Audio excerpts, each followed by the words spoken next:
Some parts of our life stay hidden, including the ones that shape us the most. This is The Layers We Live. It's a podcast where we pull back the curtain on mental health, reproductive health, identity, grief, and healing. I'm Dr. Loree Johnson, therapist, trainer, reproductive health advocate, and someone who's lived through more than a few layers myself. And around here, I'd like to think that we get honest and talk about things that matter, but that don't always get talked about or said out loud. Today's episode is one that is near and dear to my heart because it speaks to reality of so many that are living quietly, courageously, and sadly often invisibly. We're talking about the childless, not by choice or by circumstance community. For some, this isn't a storyline they expect. It can be the result of years of infertility, chronic illness, loss, or life circumstances. But we know that it's a series of complex decisions that are made in the face of impossible options. And whatever the path, the grief and the experiences are real. We know that it's also incredibly layered, and it doesn't come with language and rituals and community that we might have for other life experiences. Today, we're going to explore what it means to grieve a life that you imagined, how your identity might shift when parenthood is no longer part of your story, and how people living childless not by choice or by circumstance still create meaning and connection and joy on their own terms. To join me in what I hope will be an incredibly meaningful conversation is a colleague and friend, Tanya Hubbard, who is a counselor and coach based in Vancouver, British Columbia. She is a somatic experiencing practitioner who works with grief and trauma, and also individuals who are navigating a life that they did not imagine. Thank you so much for joining me today, Tanya. How are you doing? Thank you, Loree. It's so nice to be here. It feels like such an honor to be on your podcast. And yeah, I'm good. I'm happy to be here. Thank you. I'm wondering if we might start with how we know each other, and maybe you could share with our communities how we met. Okay, well, how we met, I think, gosh, we've known each other for years now, but I think that us both having a space on Instagram is where we connected around infertility. And you've always been an advocate for those who are childless not by choice as well. And behind the scenes, we started DMing each other and found ourselves connected in this space and in the social justice space, and really aligned in a lot of our values and our perspectives around this. Yeah, I've definitely enjoyed being in community with you. I felt such a connection to the CNBC community, probably because that was a huge part of my infertility journey before transitioning into parenthood. But I still feel connected and want to make sure the voices of those that are marginalized continue to have space. And I'm glad that you're joining me in this conversation. And I'd love to hear how you came to do this type of work and about your background or your experience. Sure. So being a therapist and a coach, I actually came into my private practice shortly after I ended my trying to conceive journey. And I remember one of my business coaches teaching me or encouraging me, I should say, to go into the infertility space. And it just didn't sit right for me. It didn't feel like that's where I could be most helpful. It didn't feel like that felt true to me anymore because it wasn't where I was. I'd moved on from that. And when I had moved on from fertility treatments and the whole roller coaster that is, I found it really challenging to find support. And that's not to say, because I know a lot of us say that, but there were little places where I did see it. And your account was one of them. And I just wanted to add to that and expand on that because I didn't think that that there was enough of it. And so I wanted to contribute in that way. I wasn't sure at the time if that was going to be a place where I would get a lot of clients that were seeking that kind of support, but creating my Instagram was also a place for me to express and be of service in a way that was just a contribution. I appreciate that. And this community can never have enough voices advocating for it. Even within the infertility community and the reproductive health space, the childless not by choice community still gets overlooked. So I appreciate you being here and adding to that. because we know the messaging that we receive continue to move forward without thinking about the costs to one's mental health or physical health. And that sometimes treatments don't work for everyone, but at least the way that it's marketed. And those people who are entering into treatments tend to think, I'm going to need a few procedures and then I'll have a baby. But I don't think there's a realistic, or hasn't been a realistic picture about what to expect and what the odds are for people, and the sheer number of people that leave treatments that don't welcome a baby. So I think your voice and those of other accounts are just so invaluable.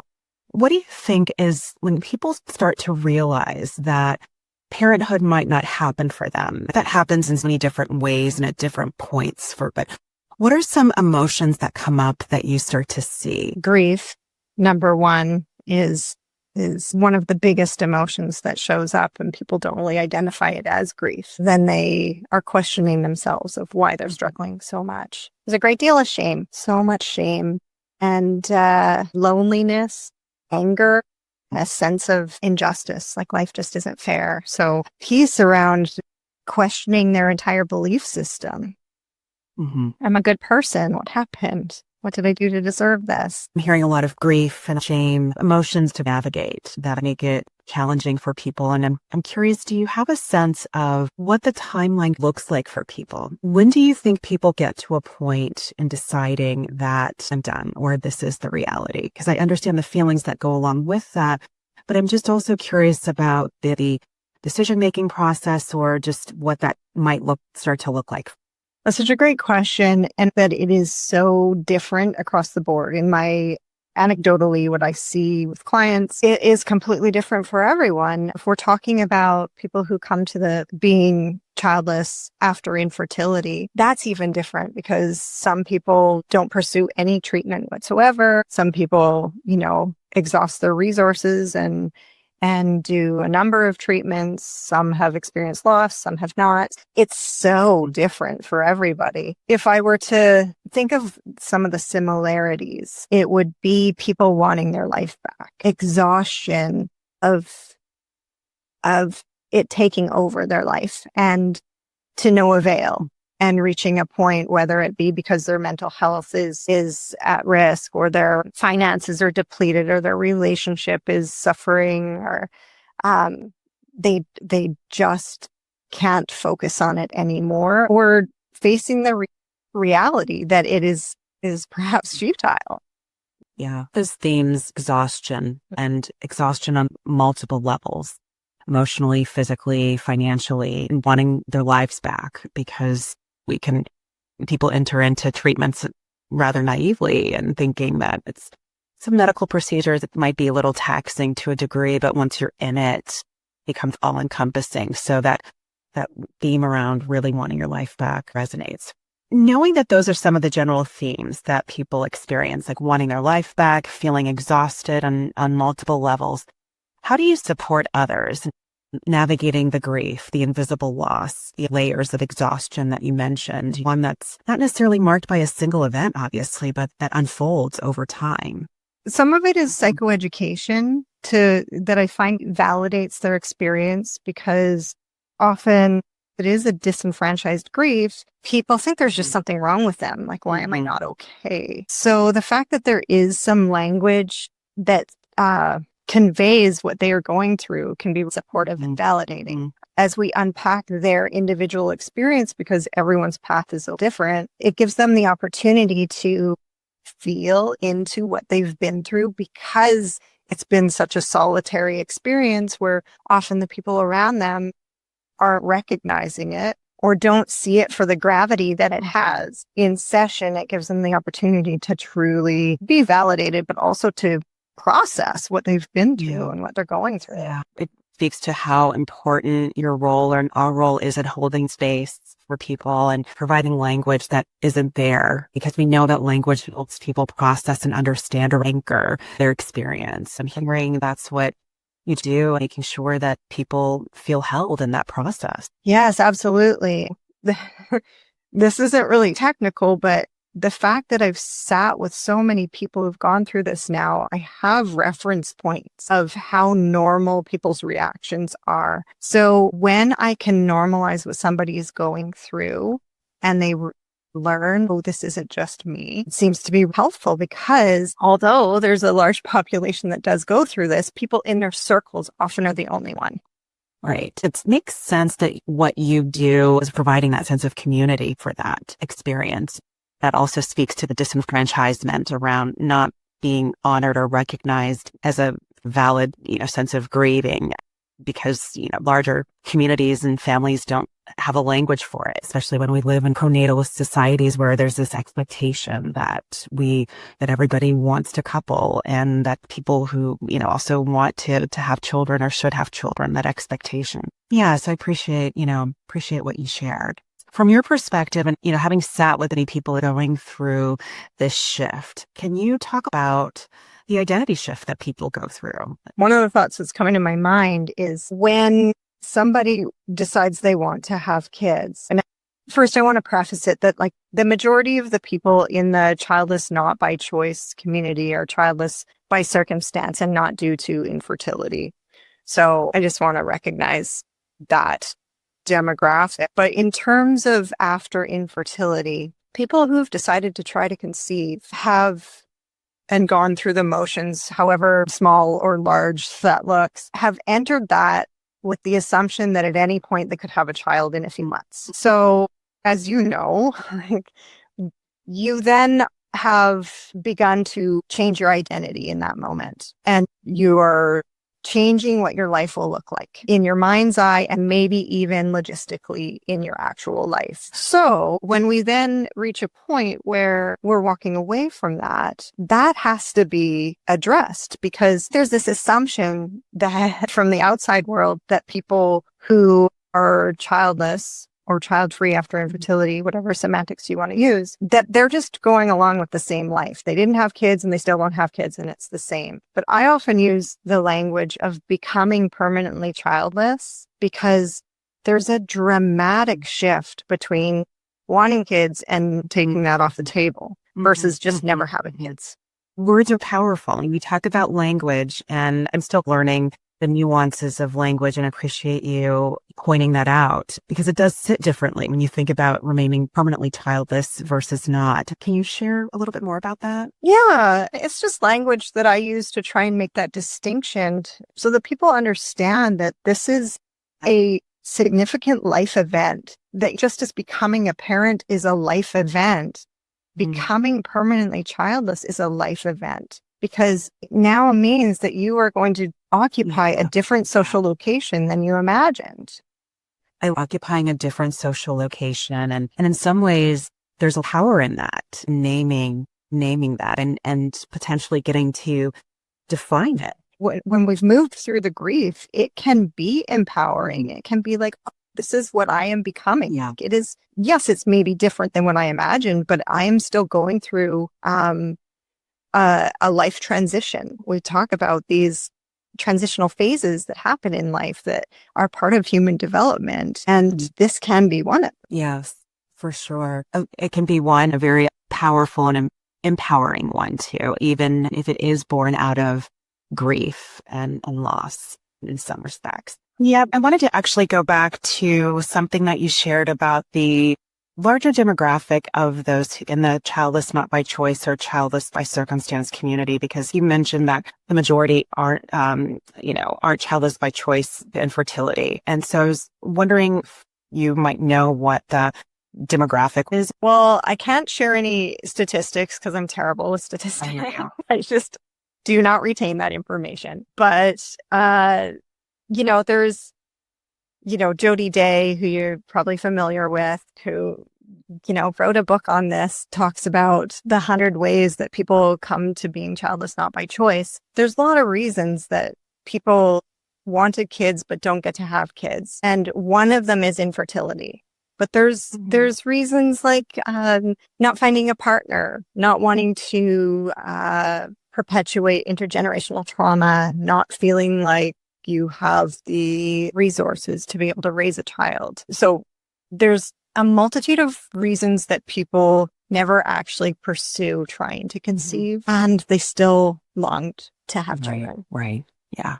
I appreciate you expanding on that and thinking about the people who maybe didn't find a partner and it was important to have a partner in order to build a family, or, just other circumstances that might have been part of their lives.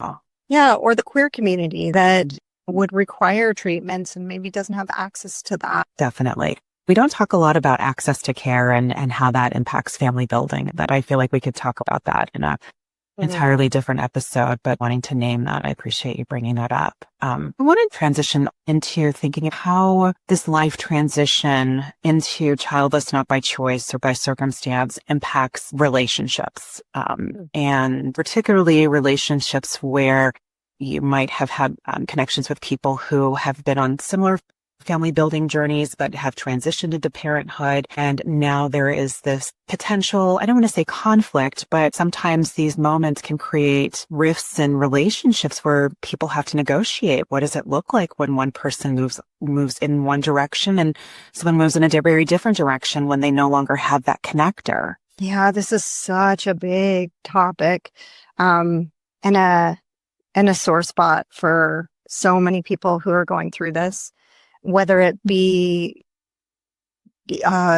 being part of their larger family and being the one that doesn't have children so they don't feel like they fit in with, say, their other adult siblings, or their parents are not as involved in their life because there's no grandchildren, and so there's the familial context. And then to speak to what you're touching on is what sounds to me like friendships where one person goes on to have children, whether they've gone through infertility or not. And there's nuance there, because when there's a connection around infertility and then one person goes on to be able to have children and then the other doesn't, it does often creates a significant rift and a difficulty to remain connected. And I mean, everyone has their perspective, so I want to honor that. What I know from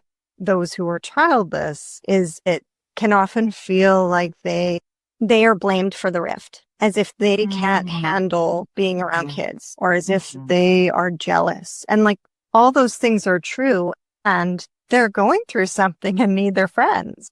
Right. Right. So a lot of the emotional labor is put upon the childless person to just show up for their friend with children. Yes.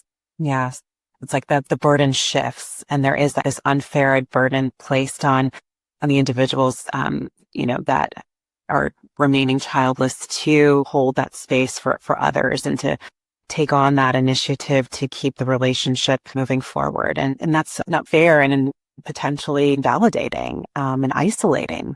Yeah. And I recognize also, like, new parenthood is also isolating and it comes with so many challenges, and that person may need their friend, and their their grief button is pushed by that. And so it's a tricky thing to navigate for both parties. Right. Yeah. And the person who's remaining childless is grieving. Yes. And it might get sectioned off into just pure jealousy or unhelpfulness, but they're grieving. Right.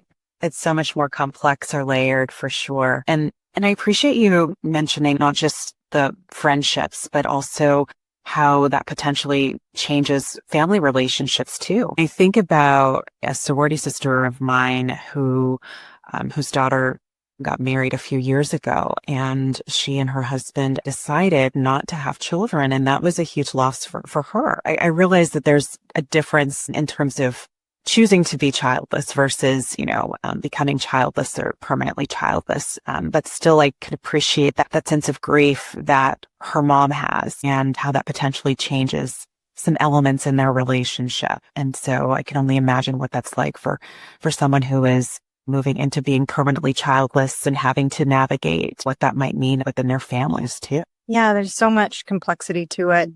And relationships, any relationship, is dynamic, and each party has something going on. And often in those dynamics, the person who is childless doesn't get to be centered. Yeah. Right. So they are if we're talking about a friendship where the person has a child and then we've got the childless person, now the person with the child gets centered. And again, understandably, their life is upside down and there's all sorts of change happening. And the childless person, their life is also upside down, but it doesn't get to be centered. Right. And similarly, the example of families with the adult children now having children, often the sibling with children, they get centered. The sibling that's childless, well, they don't get a lot of attention. It's a common theme that shows up. Right. Absolutely. That lack of centering, that's a powerful image, and it's so accurate. That continues to speak to how pronatalist our societies and that messaging and that narrative can be, that those with children get centered, or children take a lot of attention and space. And yes, that space is warranted and deserved, and it's not an either or, it's an and situation. Those that are childless don't get the same space or attention. Yeah. Are there any other specific moments that contributes to feelings of exclusion or erasure that people might experience? Yeah, what's coming to mind is of course, pronatalism has this embedded in it.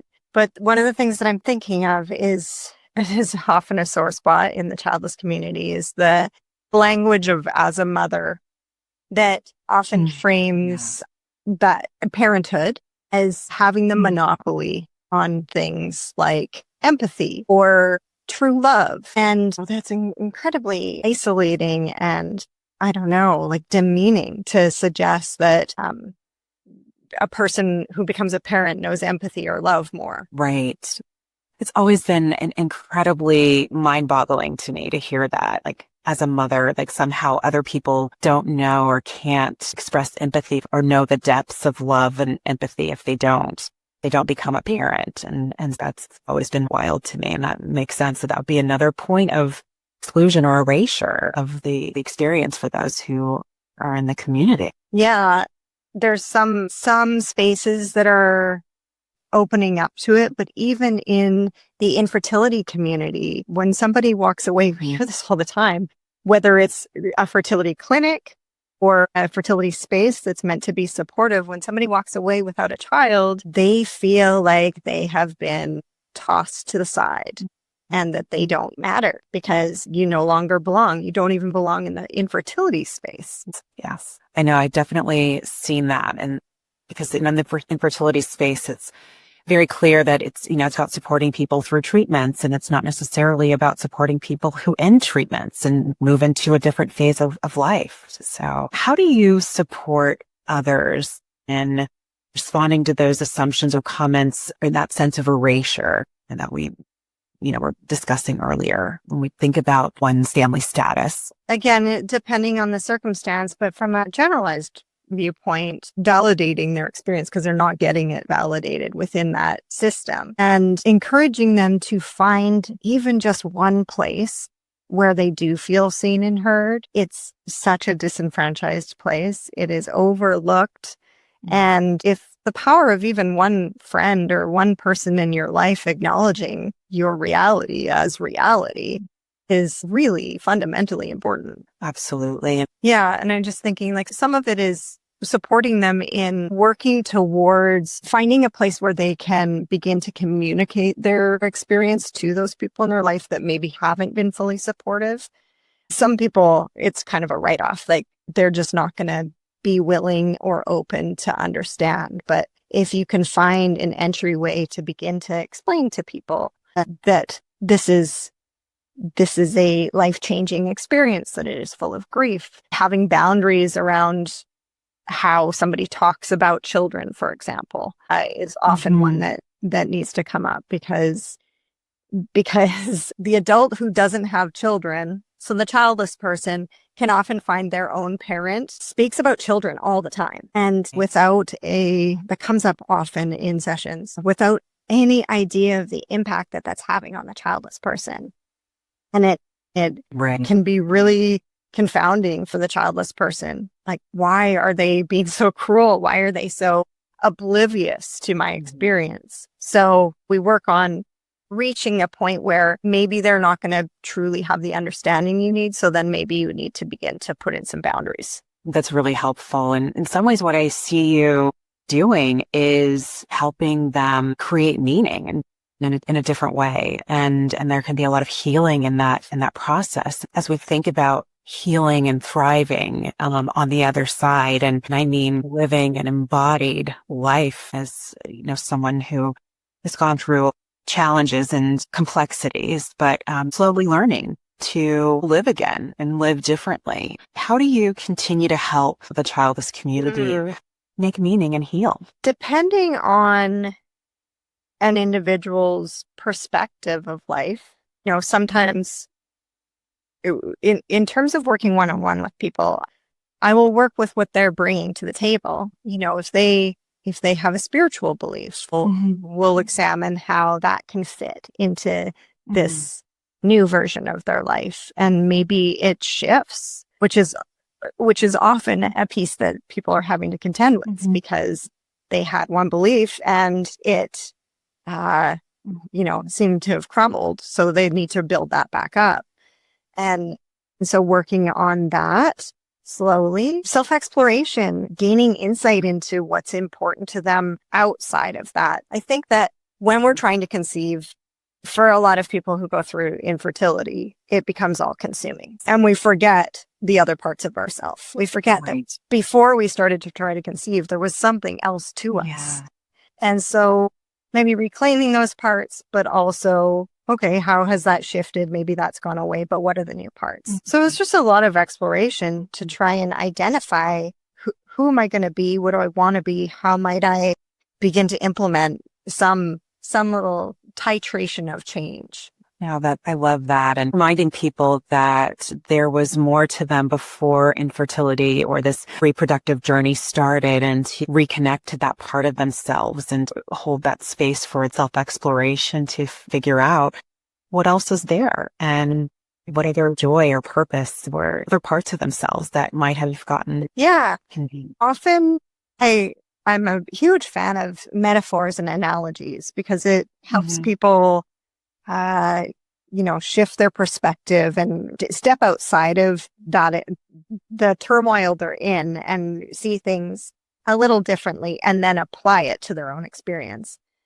So often I'll use nature analogies or different analogies with illness. For example, people give themselves a lot of shame and blame around infertility, as I'm sure you're aware. And it just seems to get magnified when there isn't this like fertility warrior, I overcame it. So there's a sense of I'm a failure. My body's a failure. I'm a failure. Right. These people I know achieved and I did not. Coming up with analogies and metaphors around other illnesses and how you would never, ever apply such cruel language to somebody else going through some other illness, and you do that about that. So those usually offer some self-kindness. No, that's good to hear. And and those metaphors or analogies can be another touchstone for finding language or integrating the experience. So that's really helpful. I'm really curious to hear, what have you learned about yourself through this experience? This is going to sound like a overstatement, but I feel like I've learned everything about myself through this. It was such an earth-shattering experience, and I felt like I had to rebuild just everything. That being said, I was rebuilding with parts of myself that always existed. They just got lost in the shuffle of the whole period of time when I was trying to conceive and going through loss. So I feel like I learned how I want to show up in the world. I learned things like what is important to me and how I can apply that to my day-to-day life. That my identity is having kids or not having kids is just one piece of an identity. I think I over-identified with that when I was trying to conceive because it was all consuming. So being able to let that go and then open up the space to find out more about myself. Who am I becoming? And for the people who might be worried about legacies? Because sometimes we think having children is about creating a legacy, which yes, that is something that can happen by having children. And there's many other ways to do that too. But I'm wondering, what would you say to someone who might be worrying about what legacy they could leave and how to find purpose, joy? Yeah.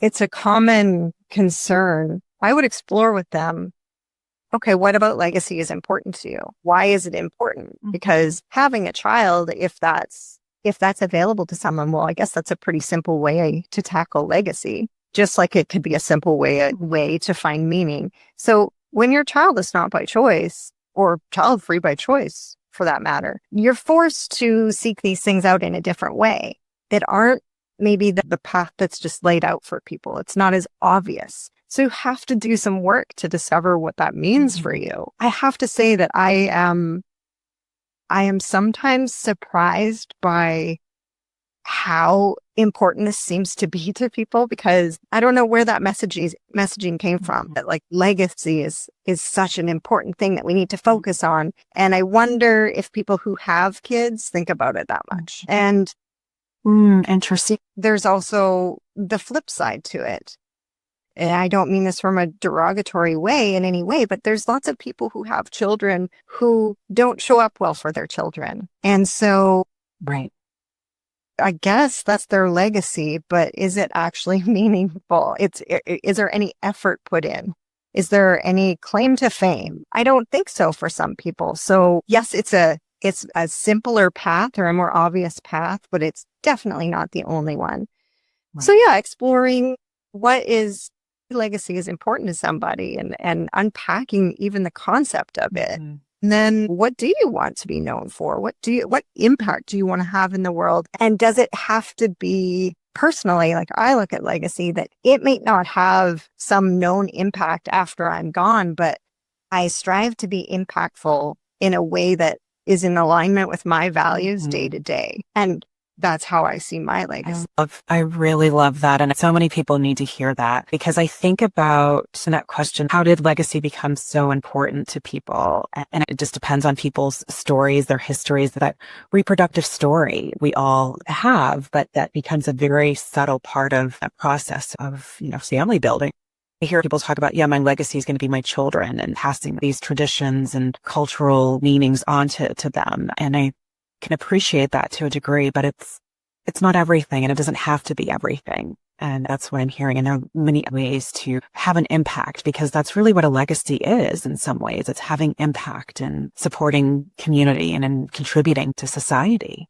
Yeah, you just touched on something that often comes up around passing on traditions. And I understand that there is a component of this where we can't bypass the real loss. There is just loss in not getting to have kids if you wanted them. And some things we can't just channel it elsewhere. Some things we can, and some things we can't. Maybe there may be nobody that wants my great grandmother's silverware. Like they'll take it, but it'll be meaningless. It'll be in some secondhand store. There is very real loss in there sometimes where we can't pass things on in the way that we would to a child of our own, perhaps. But then there are other areas where if it's that let's say we unpack what's important to somebody in terms of legacy, and it's wanting to have an impact in the world, then you can have an impact in the world without having children. And one of the things I really like to do with people is think about who they admire and explore, like, what is it about them that you admire? It is rarely they have a kid. It might be part of it, like they're a great parent, but it is rarely simply just like, oh, they had a kid. Right. Yeah. So when they begin to unpack it's an avenue to discover what's actually important to them when they see what they admire in somebody else. And way to get there, creating that space to be able to hold that. So yeah. I'm wondering if you could offer one message to someone who is newly facing this reality of becoming permanently childless, what would it be? I would say that it feels this hard because it is this hard. It's a big deal. Although society and the people around you may minimize it, it's a big deal. It's a big life change. It's monumental. It's monumental for sure. And if you were to speak to some of the rituals that we create as individuals or families and in our communities that help us have meaning. What would you say to them about the ability to create rituals in this new phase of life? I don't know how to answer that. Okay. Maybe, yeah. Sorry, I almost don't know even really what the question is. Sorry. No, it's all good. Just going back to our previous question about just finding joy on the other side. And I think that part of finding joy is through certain rituals that we might have when we approach weekends or holidays and things that really make us.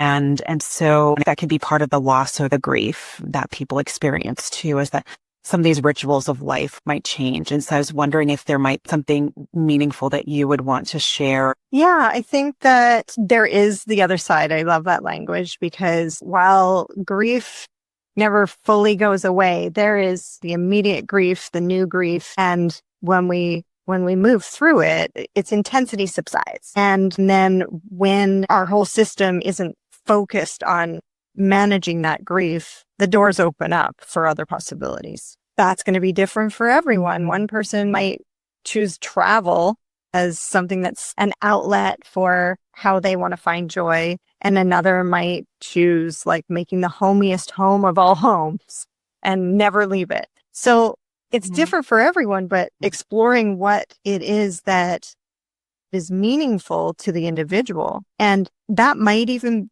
be coming from what it was that you wanted from expanding your family with children. Because if we actually dig around in that, it might be, to use that example, it might be I wanted the adventure of the unknown. And so maybe travel is an extrapolation of that. Or it might be that I wanted to nest and I wanted to be confined in this space and cook and provide and nurture. And then we look at like, well, okay, how can we do that in this version of life? Right.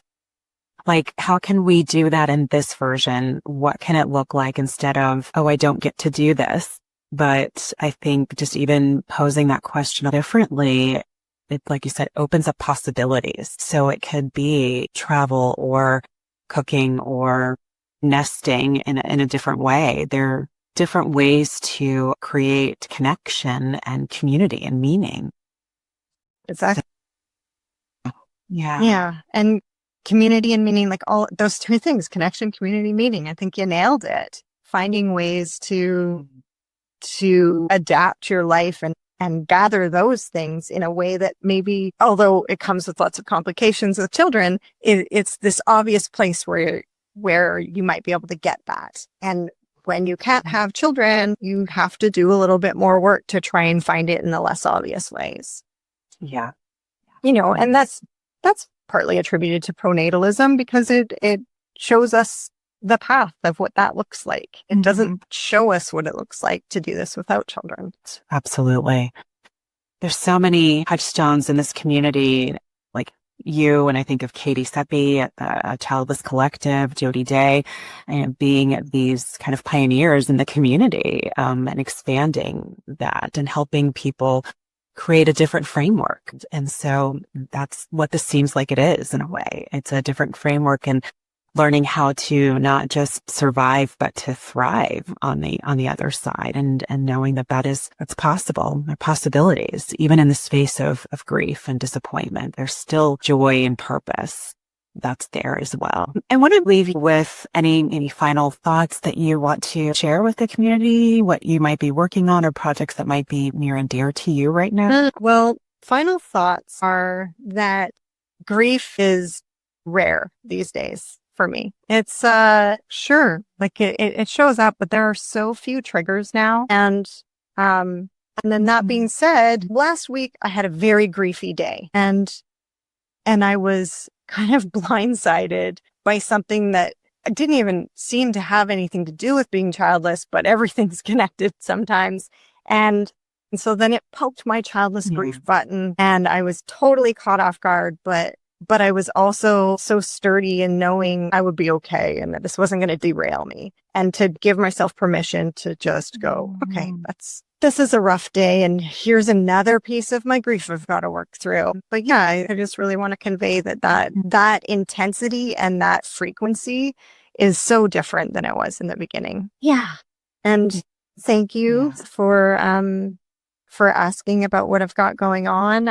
You just mentioned Katie Seppi. She and I have just launched a coaching program that is a 12-week program. We've named it Cultivate and Flourish, and it's actually very in line with this conversation. And it's meant to be for those who are out of that initial stage of grief and are, okay, sure, like I want to embrace this life, but how? And so helping guide them through that exploration and plant some seeds on what can be next. So that's starting in September, and hopefully we'll run it a few times a year. I love that. That's such a powerful offering and so needed for people who are out of the earlier stages of their grief, because we all have a grief story. And I always tell people when I'm working with them and in the acute phases of their grief that sometimes it can feel like, use this bookshelf metaphor, it might take up every shelf on the bookcase. And as you move through your grief and allow space for it and process it, a space that it takes up is smaller and smaller. And it doesn't necessarily eliminate the moments that we might have that feel kind of griefy, like you said, but some days you'll realize that you have more good days than not. And that speaks to the work that you do internally to embrace and process and move into this new phase. Thank you for sharing that. And I also want to thank you for being that touchstone for the community and knowing that being on the other side, and I like using that in the CNBC community because that language in particular gets used a lot in the infertility community moving on to parenthood. Like that's the end all be all. And for me, I think the end all be all is coming back to yourself, and it can happen regardless of becoming a parent. So I, want to encourage people to think about this as being on the other side and thriving, and not just surviving or thriving is possible. So I appreciate you sharing what it means to kind of define what living a meaningful, connected, and joyful life outside the story that someone might have imagined initially. Thank you. Yeah, it's funny because a lot of my writing and posts are tending to people that are in that more acute grief or are seeking some validation and some understanding of what the heck is going on. And that's in part because I'm a therapist and that's the demographic that I'm trying to help.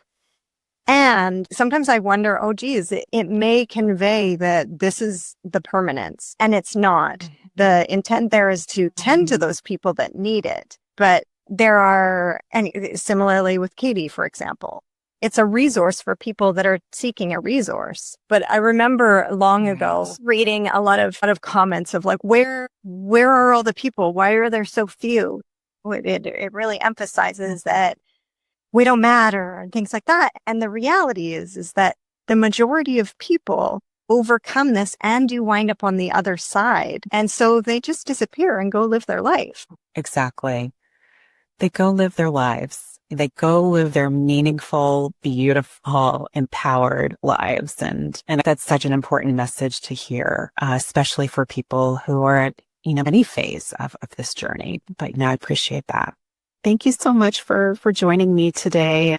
And for those of you who are listening, if this episode resonated with you, we see you. And I just want to make sure that people know that their story matters, even if it feels like the world doesn't always make space for it.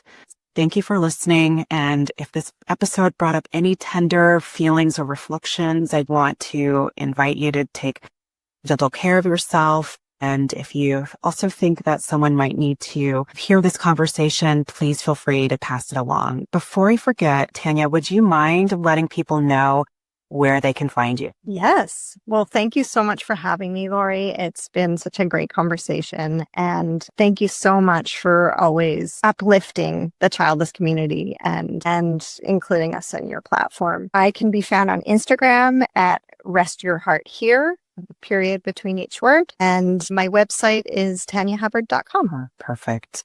That kind of concludes this particular episode. Until next time, Just remember, you're not alone in the layers that you carry. Take care.